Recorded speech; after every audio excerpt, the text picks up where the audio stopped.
मैं खुशी भारती आप लोग के समक्ष अपनी एक स्वरचित कविता प्रस्तुत करने जा रही हूँ, जिसका शीर्षक है डूबा है सारा आलम। डूबा है सारा आलम। कृपया आप इस कविता पर अपनी पसंद और राय हमें ज़रूर दें। डूबा है सारा आलम, डूबा है सारा आलम। गली नाले चौक चौराहे, गरीबों की बस्ती, गाय और भैंसों के आशियाने, ना दिख रहा कोई घर का सामान, डूब गई है सारी उम्मीदें, बाढ़ आ गया है, जहां अब सामान ही नहीं घर की ज़मीन भी बह रही है, रातों की नींद खुली आँखों से पूरी हो रही है, रात के सन्नाटों में सांप बिच्छुओं के डंक से बचने की जद्दोजहद हो रही है। बच्चों को पीठ पर बांध घर को बचाने की उम्मीद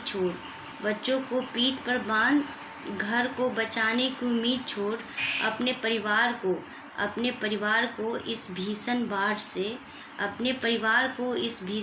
से बचाने की कोशिश हो रही है।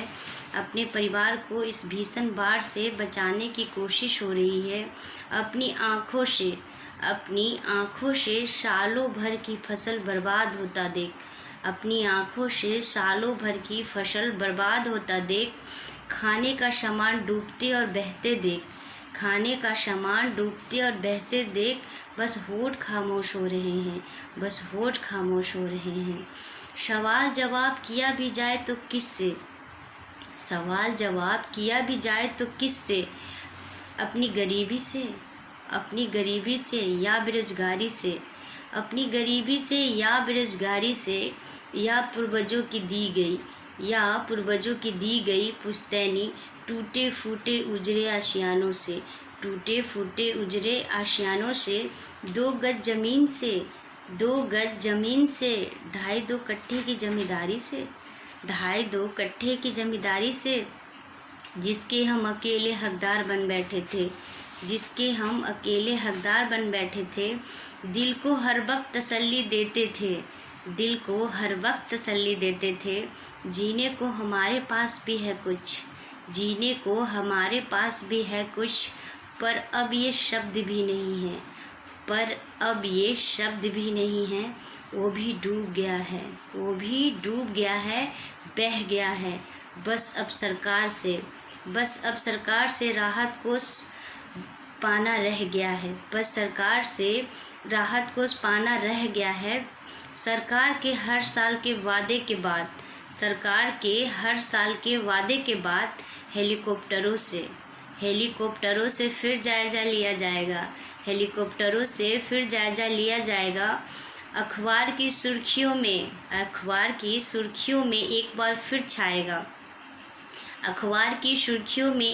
फिर छाएगा, कितने डूबे, कितने बह गए, कितने मर गए, यही टीवी की हेडलाइन बनकर रह जाएगा। चुनाव फिर आने वाला है, मंत्री जी फिर यही आश्वासन दे जाएंगे, अगले साल फिर से हमें जिताएं, हम बाढ़ से निजात दिलवाएंगे। मंत्री जी का तो अगला साल आ जाता है, लेकिन आम जनता का अगला साल कभी नहीं आता। वह फिर इस साल के बाढ़ में यही कहते हैं, पिछले साल से भी ज़्यादा इस बार तबाही हुई है। जय हिंद, धन्यवाद।